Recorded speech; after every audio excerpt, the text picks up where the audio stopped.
C'est une expérience incroyable. Nous l'avons mise au point avec un super scientifique, Julien Bobrov, c'est le spécialiste, on va dire, des supraconducteurs. On y arrive, vous voyez. Enfin. Voilà. Alors,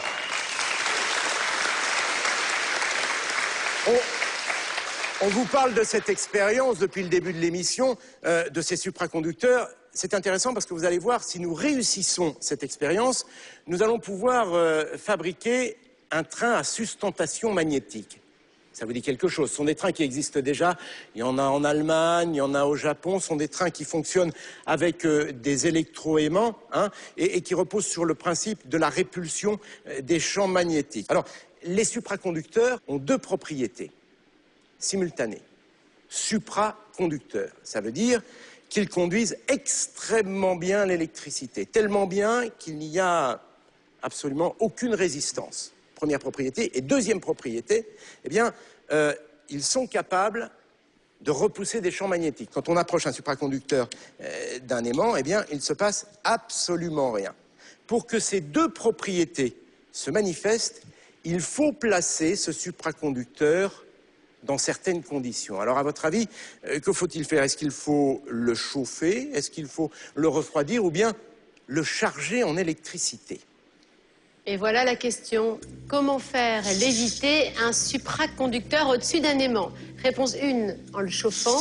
Réponse 2, en le refroidissant. Réponse 3, en l'alimentant en électricité. Vous imaginez, nous on se dit quand même que... Avant que Jean-Pierre Castaldi nous copie la bonne réponse, je précise quand même, si on peut vous aider, vous nous le dites. Donc on pense que c'est la 3. Voilà, et donc Castaldi va dire... Puisqu'Hélène est votre ambassadrice, j'aimerais qu'Hélène ait le mot de la fin. Alors, je valide, ça sera la réponse 3, l'alimentation par de l'électricité, tout à fait. Il y a un piège. Messieurs? Mais on avait pensé la même chose. On peut poser une question. Parce que t'imagines un train avec des frigidaires pour refroidir. Oui, on peut poser une question. Oui. Le supraconducteur, il est en quoi? Un supraconducteur, écoutez, en fait, c'est une céramique. Voilà, c'est un alliage de différents matériaux. Ça n'existe pas à l'état naturel. Ce sont des céramiques qui sont fabriquées. Voilà. Est-ce que ça vous aide? Ah ouais, mais attendez, ça veut dire que La céramique, mettre... elle passe pas. La céramique n'est pas conducteur. Bah oui, parce que charger en électricité de la supra. céramique, je sais même pas si c'est possible, ça. C'est supraconducteur. Attendez. Mélange la céramique. Christian, on peut charger à ton avis en électricité de la céramique? Jean-Pierre Jamy va pas un vous mélange. aider. Retournez-vous. Je n'irai pas jusqu'à vous donner la meilleure. Jean-Pierre Castaldi, venez ici. C'est un alliage. Jean-Pierre, vous dites quoi? Moi, je dis la 2. Mais Et vous ça sera comme le cou et les vertèbres. Et vous, Christian? Je serai tout seul.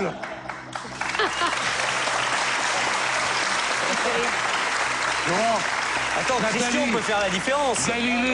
Galilée a toujours été seul, tu comprends? Tu as dit chauffer ou refroidi, toi? Il a dit refroidir. C'est la 2, la 2. Moi, je dis chauffer. Bon, j'ai su Jean-Pierre, je dis refroidir. Vous avez un élément que nous n'avions pas quand même, je le précise. mais vous n'avez pas posé la question, J'ai mes posé, enfants. Donc, Jamy, Oui, je je vous écoute. résume. Nous avons une équipe qui veut alimenter en électricité, Oui, rouge. ça tombe bien, on a Et- une prise. et une équipe, les bleus, qui souhaite refroidir. Je vous montre quand même une dernière fois qu'il n'y ait aucun doute. Voilà, je l'approche d'un aimant et il ne se passe absolument rien. Et alors, si nous avions tenté d'alimenter cette pastille avec de l'électricité, je suis désolé, mais il serait absolument rien passé. Mais ça, je savais non bien, plus. mais il y avait un piège, Voilà. je le savais. Non, excellente question de Christian, quand même. Oui, mais nous, on ne savait pas que c'était de la céramique. Écoutez-le, il va vous faire l'explication, justement. Et si nous avions tenté de la mettre au four et que nous l'avions placée ensuite sur ces aimants, il ne se serait rien passé non plus. Voilà. Non. On a donc une bonne réponse du côté de l'équipe des Bleus. Il fallait refroidir les supraconducteurs. Voilà. Pour que les... Jamy, Oui. Jean-Pierre est quand même très fort. Absolument. On l'applaudit. Jean-Pierre Castaldi.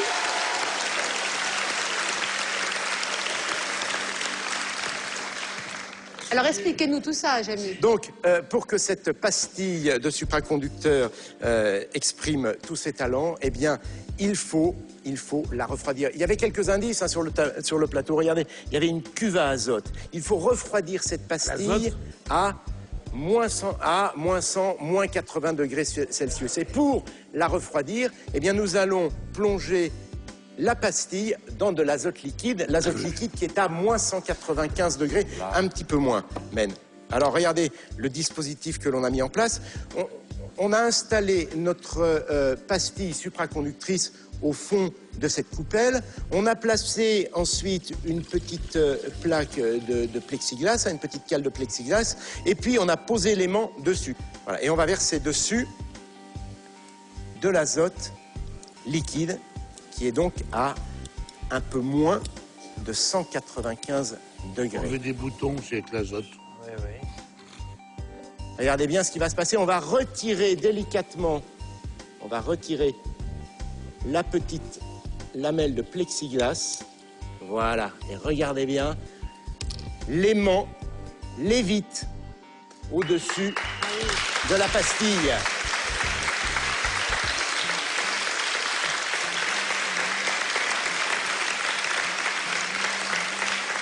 Il lévite au-dessus de la pastille et alors il l'a lancé et rien ne pourrait arrêter cet aimant, voilà, tant que la pastille reste à une température, je vous dis, de l'ordre de 100 à moins 100 à moins 80 degrés. Pour notre train, notre petit train à sustentation magnétique, eh ben c'est génial. Regardez, on a placé la pastille de supraconducteur en dessous. On va refaire la même opération.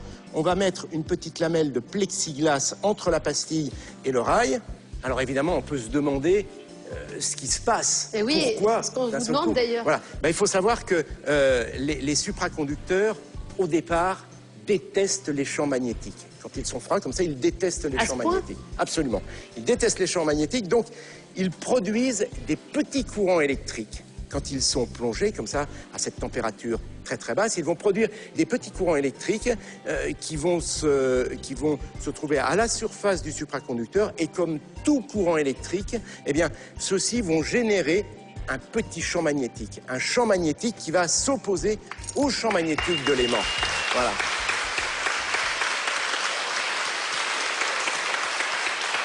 Regardez.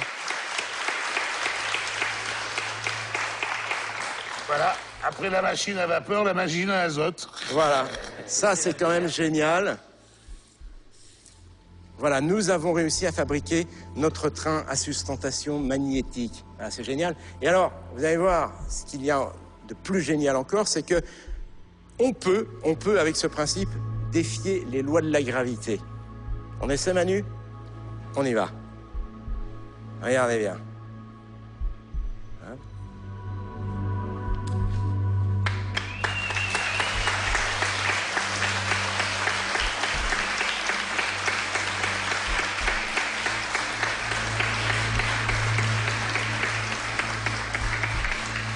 En fait, la pastille a gardé en mémoire le champ magnétique. Il s'est imprimé, ce champ magnétique, puisqu'elle avait trouvé une situation dans laquelle elle pouvait bien repousser l'aimant. Donc, elle a imprimé ce champ magnétique. Et donc, elle maintient cette situation tant qu'elle a un aimant au-dessus de la tête. Voilà. Dis donc, dans quelques années, prendre le train, ça va être aussi rigolo que Space Mountain, alors? Ben oui, regardez. Non, mais Vincent... Vous ne pensez pas si bien dire. Exactement. Regardez, on va faire une petite dernière. Voilà, on a fabriqué un anneau avec une ceinture aimantée à l'intérieur. On va placer notre aimant. On a mis un petit peu de coton à l'intérieur du récipient. C'est simplement pour que le phénomène, pour que le refroidissement dure un peu plus longtemps. On gagne une dizaine de secondes avec le coton. Tiens, je vais tenir. C'est bon? Voilà. Regardez. Hop. C'est joli, hein? Allez, on essaie. Hula hoop. Voilà. Regardez. Wow, bravo. Bravo. Bravo.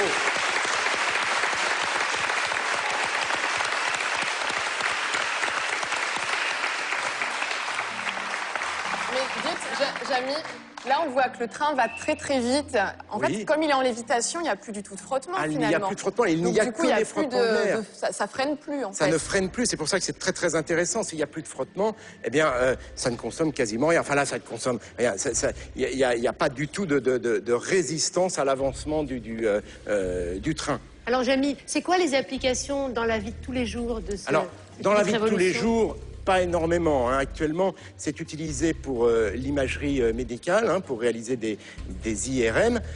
En revanche, on le disait tout à l'heure, puisque la difficulté, c'est de refroidir ces supraconducteurs, hein, de les amener à une température comprise entre moins 100, moins 80 degrés. Le jour où on va trouver des supraconducteurs qui fonctionnent à température ambiante, alors là, ce sera une véritable révolution, hein, puisque c'est un supraconducteur. Alors, on pense au transport, bien sûr, mais c'est un supraconducteur. Donc, ça veut dire qu'il n'y aura plus, par exemple, de lignes haute tension. Voilà, les appareils électriques et électroniques ne chaufferont plus. Et puis, ça ouvre le champ, vous allez voir, à tout un tas de projets les plus fous. Vous allez voir quelques images. Ça, ce sont des projets qui ont été mis au point par les élèves de l'École nationale supérieure de la création industrielle et les physiciens du CNRS et de l'Université Paris-Sud. Vous allez voir, regardez, on peut imaginer des chaussettes supraconductrices. Vous vous rendez compte? Comme ça, on enfilerait des chaussures, enfin, qui ne sont pas des chaussures. Vous vous rendez compte? Plus d'ampoules, plus rien. Plus de frottement, plus d'ampoules. Mais oui. Plus de mauvaise odeur. C'est quand même génial. Non? Alors on fait ça avec les chaussettes, mais on peut faire ça aussi avec les t-shirts. Imaginez un t-shirt supraconducteur et un sac à dos dans lequel on place des aimants. C'est quand même beaucoup plus pratique, hein, quand on a un sac à dos qui pèse 10 kg, non? Et puis alors, on peut aussi imaginer, pour vous mesdames, on peut imaginer une petite crème magnétique et un bijou, une bague par exemple, fabriquée avec un matériau supraconducteur. Et voilà. Oh, là. Okay. Ah ça marche sur les filles, ça. Hein. Là. Et, voilà. Et si vous préférez les colliers, eh bien, un joli pendentif en matériau supraconducteur. Voilà. C'est très joli, non?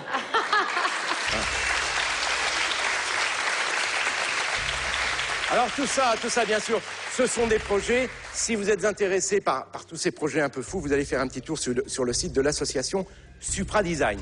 Voilà.